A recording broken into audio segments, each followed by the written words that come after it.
to begin, a little bit more about yourself. You mentioned that you've been in Korea since 2006 with your family. Yes. Where are you originally from, and why and how did you end up in Gwangju? My wife and I are Americans. I'm originally from New Jersey. My wife is from South Carolina. We met and married in South Carolina. We've known each other since 1997, married in 2006, just before we came here. And then we had our son in 2008. So we wanted to get out of America initially because it just felt like it was time to go and see the world a little bit. We'd both been kind of, I wouldn't say in a rut, but just looking for adventure. So we ended up in Korea. Of the many ESL teaching opportunities, Korea seemed like the closest fit to what we were looking for. A very modern country, very technology friendly, booming economy.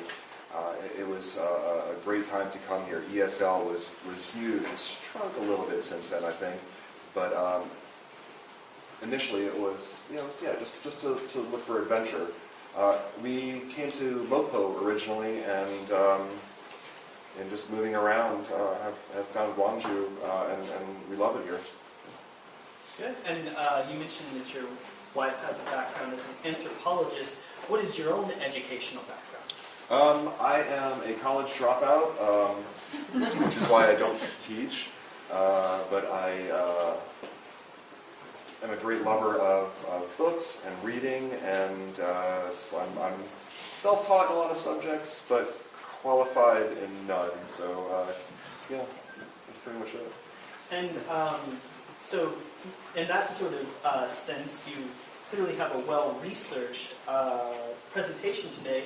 Can you talk a little bit about what your references were? How did you go about finding out all the background information for the topics today? As so many people do, I started with Wikipedia and then followed the train of links and sources from there. Some of the information is directly from Wikipedia, but much of it is stuff that I found through the sources that are listed and go to the original research. Fortunately, because board gaming is so popular, tabletop gaming is so popular, there is a wealth of information available on the internet. So none of it was real hard to find. Some of the pictures were tough to scare up, though. Okay, lots of good questions are pouring in, so keep that in mind. Okay. What do you think are some of the important differences, both positive and negative, between tabletop gaming and online gaming or LAN parties?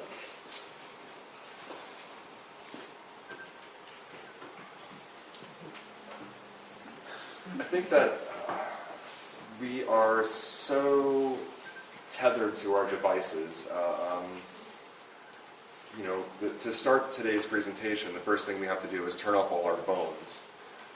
We're so tethered to our devices. Tabletop gaming is largely an analog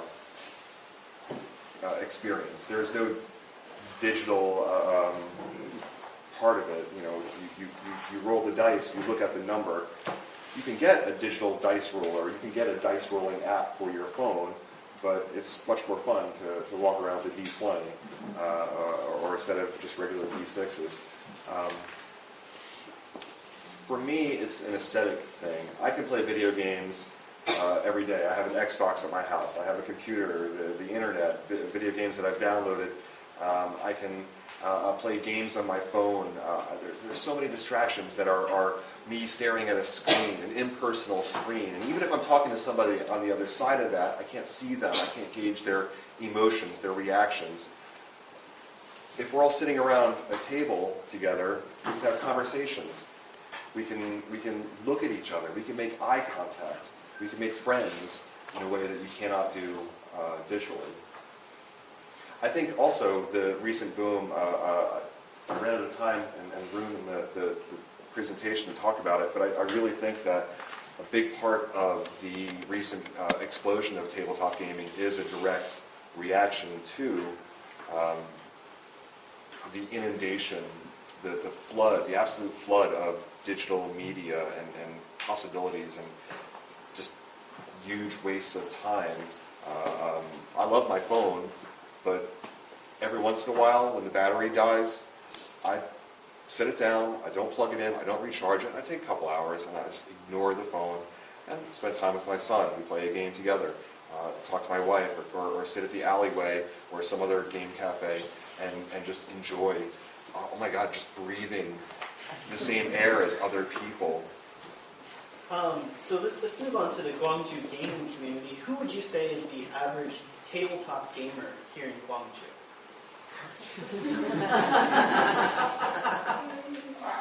I don't know that you could pick an average. It's such a wide, I mean, you could pick,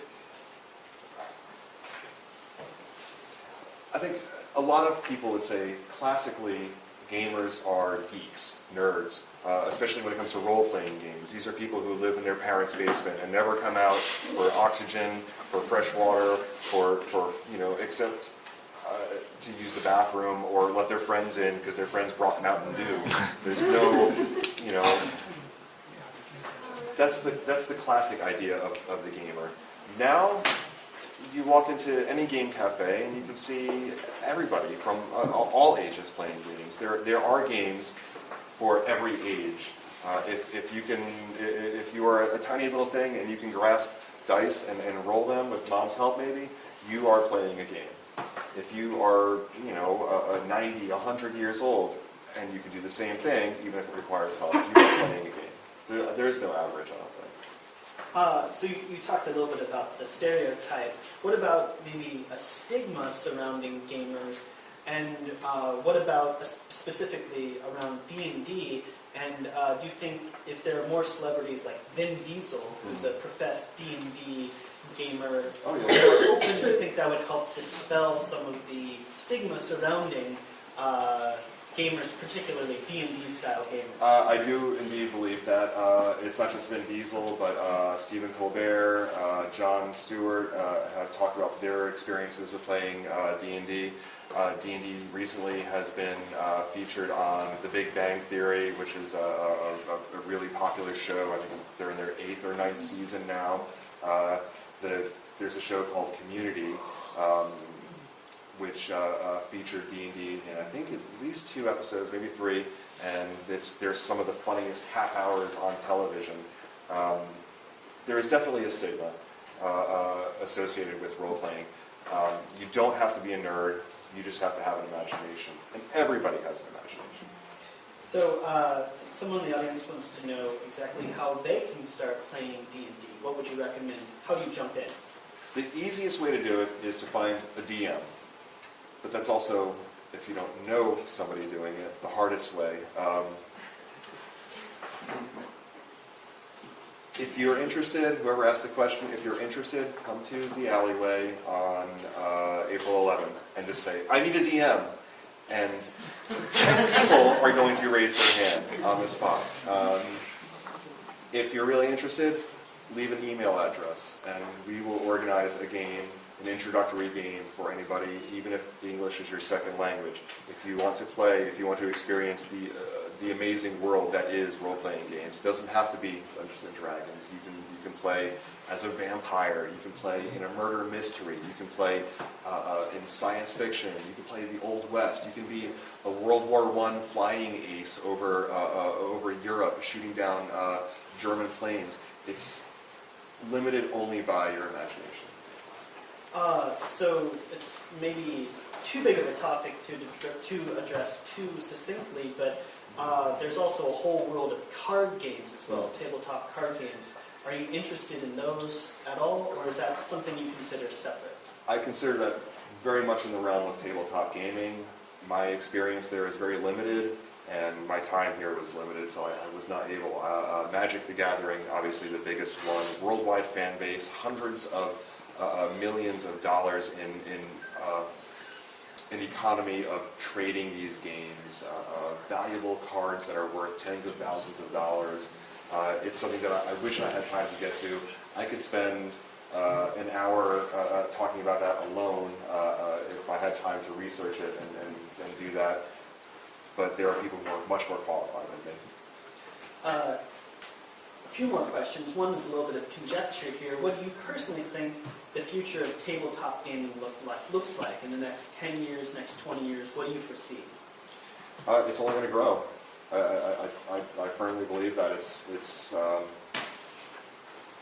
new games come out every year that are more challenging, more fun, deeper gameplay, faster gameplay, that are appropriate for different ages, and dozens of new titles every year. Some catch on, some are terrible games and just go by the wayside, but the good ones, the great ones, will only help the industry itself grow, not just their own sales, because nobody ever buys one board game and decides they're done. You buy one board game, you have a lot of fun, you say, hey, what else is out there? And you find like 6 or 7 more games, and next thing you know, there's you're budgeting your monthly paycheck to get a new game. We have friends who have done this, and we've done it a little bit ourselves. It's tougher when you've got a kid who needs to eat, but if you would eat less, we could probably get one more game a month. We have time for just 2 more questions. This next, you mentioned the tabletop gaming crowd does draw a certain geekiness to it, so maybe this is a bit of a geeky question, but what is the airspeed velocity of a lady swallow? Is that an African or European? Good answer. Okay. Big joke with the geeky crowd. If you didn't understand, we can explain it to you later. Final question of the day. And I'm sorry, there were a lot of questions, a lot of great questions. If we didn't have time to answer your particular question, clearly our speaker today is a friendly guy, and I'm sure he would be happy to answer your questions in person. So final question, if only one game could exist, which would you choose, chess or D&D? D&D. Okay. Wait, because you can play chess in D&D. Let's give him another round of applause.